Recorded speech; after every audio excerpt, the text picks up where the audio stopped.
Muchas gracias, doctor Vargas. Vamos a hablar acerca de la imagen para la detección del cáncer de mama, y básicamente hablaremos sobre todo de la mastografía.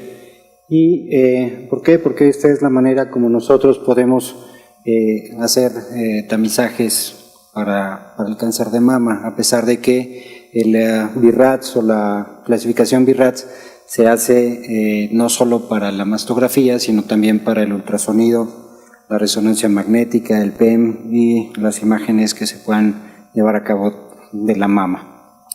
Entonces hablaremos cuáles son los tipos de mastografía, comprender el sistema BI-RADS, cuáles son los puntos controversiales en relación a esto y los errores que son más frecuentes en relación a esta clasificación y a esta forma de interpretación. Pues bien, básicamente tenemos tres tipos de mastografías: la de tamizaje, que se hace en mujeres que son asintomáticas y que básicamente es para poder hacer una detección de manera oportuna del cáncer de mama. Básicamente, vean ustedes, son alrededor de 6 casos por cada 1000 estudios que nosotros realizamos en que vamos a detectar un cáncer de mama. La diagnóstica, en la cual la mujer ya tiene algún síntoma o hay alguna alteración clínica, ella en su revisión que esperemos que la hagan de manera mensual, o en la revisión clínica que la hace el médico, la debería hacer de manera anual, pues se llega a ver alguna alteración, entonces ya se manda una mastografía como método de diagnóstico. En aquellas mujeres que tienen implantes o ya hay algún antecedente de cáncer de mama en la familia o en ella misma, y la mastografía que ya está calificada como un BI-RADS 0 en el tamizaje. Y por tercer tipo de mastografía, pues es la de seguimiento en aquellas pacientes que ya se les diagnosticó un cáncer de mama, han sido tratadas y les llevamos un seguimiento. ¿Qué es el sistema BI-RADS? Bueno, es una clasificación del Colegio Americano de Radiología, en el cual es el sistema de reporte y datos de las imágenes de la mama, la cual busca básicamente estandarizar la terminología, sistematizar el estudio, el informe que se da, el reporte que se da, y además al mismo tiempo se asigna una recomendación, de tal manera que al hacer una valoración conjunta de la mastografía, incluso con otro tipo de técnicas de imagen como el ultrasonido, la resonancia magnética, se puede asignar una categoría y entonces hacer una recomendación final. Hoy en día prácticamente se trata de tener una buena conclusión y hacer una clasificación adecuada. Esta es la clasificación que está, es del 0 al 6, el manejo que se le debe dar a cada una de estas clasificaciones y cuál es la relación que tienen con el cáncer.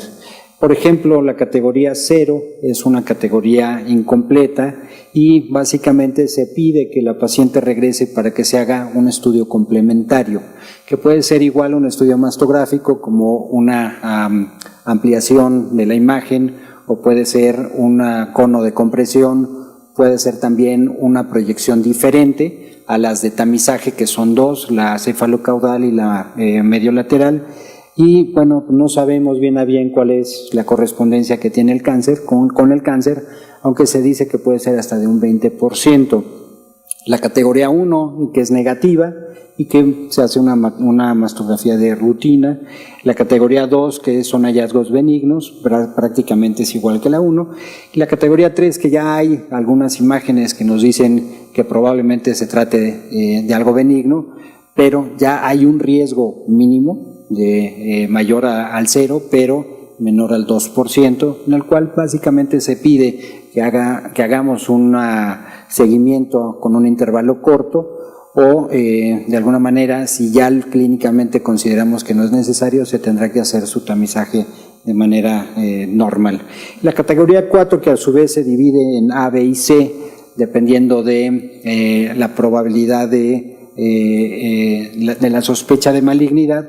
Aquí ya es mayor del 2% hasta el menor del 95%, y se clasifican en A, B y C. A es del 2 al 10%, B es del 10 al 50% y C es del 50 al 95%. En la categoría 5, que la probabilidad de que tenga un cáncer es mayor del 95%, de tal manera que en ambos casos se requieren de una toma de una biopsia para poder realizar un diagnóstico histopatológico. En la categoría 6, en la que la paciente ya tiene un diagnóstico histopatológico de cáncer de mama y se hace un estudio para valorar si hay una lesión en algún otro sitio de la mama o planear el tratamiento y posteriormente darle seguimiento. ¿Qué impacto tiene el hacer un tamizaje de pacientes que no tienen ninguna sintomatología? Bueno, el impacto en la mortalidad, vean ustedes que es una vida salvada por cada 2,000 pacientes estudiadas, pero vean 200 falsos positivos y 10 casos de sobrediagnóstico, de tal manera que, bueno, en aras de salvar esta vida, pues tendremos que hacer también algunos procedimientos en estas pacientes. De alguna forma, pues no es infalible la mastografía. Y bueno, hacer más estudios va a hacer que se disminuya la mortalidad. Vean, por ejemplo, Tabar en Suecia, reduce la mortalidad de un seguimiento a 10 años del 26% y a 29 años del 31%, de tal manera que vale la pena hacer esta situación. Muchas veces nos dicen qué pasa con la radiación que se emite con una mastografía. En realidad es mínima la radiación, 0.4 rads por imagen. Entonces los riesgos son mínimos con los beneficios. Sí, vamos a tener sobrediagnósticos. Antes los diagnósticos de carcinoma in situ eran del 5%, hoy estamos haciendo diagnósticos entre el 20 y el 40% de lesiones no palpables, pero no sabemos cuáles de estas lesiones van a tener progresión o no, de tal forma que tendremos que darles tratamiento a la mayoría de ellas y detectar a tiempo, pues mejora por supuesto el pronóstico. Solamente hay una forma de prevenir el cáncer de mama invasor y es hacer esta detección y tratar los carcinomas cuando están dentro de lo que es in situ. Los falsos positivos o las rellamadas, los recalls, que son los BRAF 0, son más comunes en Estados Unidos que en Europa y se estima que son alrededor del 3 al 17%, y entonces tendremos que hacer estudios complementarios. Hasta en un 10% de estas mastografías se consideran incompletas, eso es BRAF 0, para poder dar una estadificación adecuada.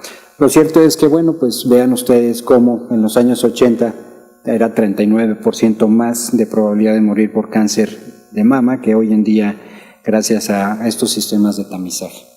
La lesión, los errores más frecuentes en la interpretación, bueno, es que la detección no se haga porque el observador no ve la imagen, principalmente es porque las mamas puedan estar muy densas o están en una región muy posterior que probablemente en la misma mastografía no la pudo ver, o bien sí se ve la lesión, pero el observador pues no es lo suficientemente capaz para hacer un diagnóstico correcto.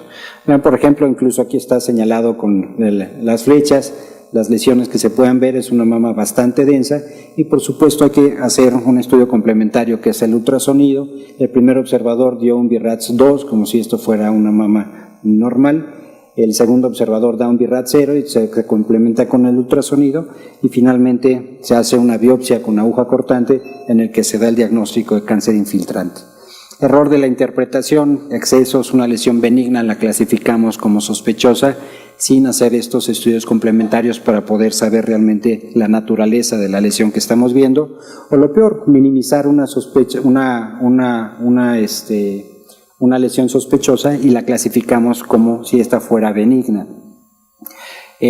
Una lesión benigna o probablemente benigna siga siendo sospechosa, se considera estable y solamente se ve en una proyección o no se encontró esta lesión por ultrasonido, entonces minimizamos estas situaciones.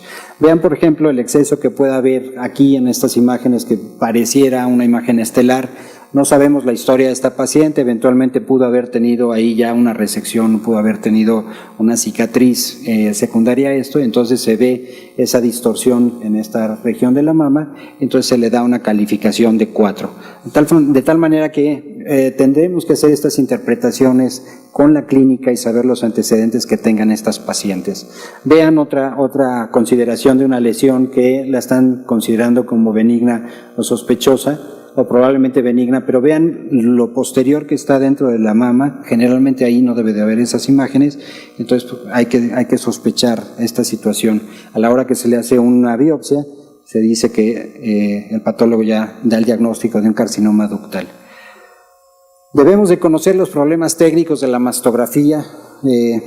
Esta situación nos ayuda a estandarizar un léxico, un informe que de repente los imagenólogos no dan el léxico que se debe de hacer y los clínicos de repente no sabemos si nos están hablando de una u otra cosa. Para esto es el sistema BI-RADS. Facilita la comunicación de una forma y consolida la descripción y categorización de las lesiones para que todos podamos hablar el mismo idioma y podamos saber qué es lo que va a pasar con esto. Vamos a valorar de manera conjunta todos los estudios, pero el clínico es el que al final de cuentas tiene que cerrar la pinza y hacer un contexto de todos estos estudios que se puedan hacer y tomar la determinación si se debe o no hacer una biopsia, si se debe de dar un seguimiento con periodos más estrechos, y de ahí la importancia que tiene que haber dentro de los clínicos que no son oncólogos, pues con el oncólogo para que finalmente se pueda hacer una determinación adecuada de estas pacientes. Es muy importante al final de cuentas no tocar a las pacientes, y me refiero a no tocar, a no hacerles biopsias antes de que finalmente el médico que las vaya a tratar pues la pueda ver sin haber sido tocada. Y sí hay que tocar a las pacientes, como dicen las campañas que se han hecho de favor de tocar, pues hacer la detección a través de la palpación. Hoy en día pues todavía tenemos la gran mayoría de nuestras pacientes con tumores bastante grandes, más de 5 centímetros en la gran mayoría de ellas, de tal forma que se pudieron haber detectado ya no por imagen, sino además por palpación. Se dice que una lesión de 1 centímetro ya debe de ser palpable en una mama estándar. Hoy en día la mastografía, a pesar de no ser infalible, sigue siendo el estándar de oro para el tamizaje. No hay otro estudio que sea mejor que la mastografía, pero hay que complementarla, por supuesto, con la clínica y evidentemente con la palpación. Es muy importante la palpación. Sabemos que es imperfecta. Hay falsos negativos, sobre todo en las mamas densas. Es la situación por la cual no se realizan las mastografías en mujeres menores de 40 años en términos generales, a menos que haya una sospecha clínica de acuerdo a lo que se esté observando por parte del médico. Y hay que discutir cuáles son las características que tienen los resultados de las imágenes para saber al final de cuentas qué es lo que se va a hacer con esta paciente y determinar también qué es lo que ella quiere hacer. Sabemos que el arte de la medicina sigue siendo el manejo de la paciente como individuo único, pero con respuestas diferentes. Sabemos que la medicina es un arte y debemos de individualizar a cada una de nuestras pacientes. Muchísimas gracias. Hacer tamizajes para el cáncer de mama, a pesar de que el BI-RADS o la clasificación BI-RADS se hace no solo para la mastografía, sino también para el ultrasonido, la resonancia magnética, el PEM y las imágenes que se puedan llevar a cabo de la mama. Entonces hablaremos cuáles son los tipos de mastografía, comprender el sistema BI-RADS, cuáles son los puntos controversiales en relación a esto y los errores que son más frecuentes en relación a esta clasificación y a esta forma de interpretación. Pues bien, básicamente tenemos 3 tipos de mastografías. La de tamizaje, la mujer ya tiene algún síntoma o hay alguna alteración clínica, ella en su revisión que esperemos que la hagan de manera mensual, o en la revisión clínica que la hace el médico, la debería hacer de manera anual, pues se llega a ver alguna alteración, entonces ya se manda una mastografía como método de diagnóstico. Muchas gracias, doctor Vargas. Vamos a hablar acerca de la imagen para la detección del cáncer de mama y básicamente hablaremos sobre todo de la mastografía. ¿Y por qué? Porque esta es la manera como nosotros podemos que que se hace en mujeres que son asintomáticas y que básicamente es para poder hacer una detección de manera oportuna del cáncer de mama. Básicamente, vean ustedes, son alrededor de 6 casos por cada 1000 estudios que nosotros realizamos en que vamos a detectar un cáncer de mama. La diagnóstica en la cual la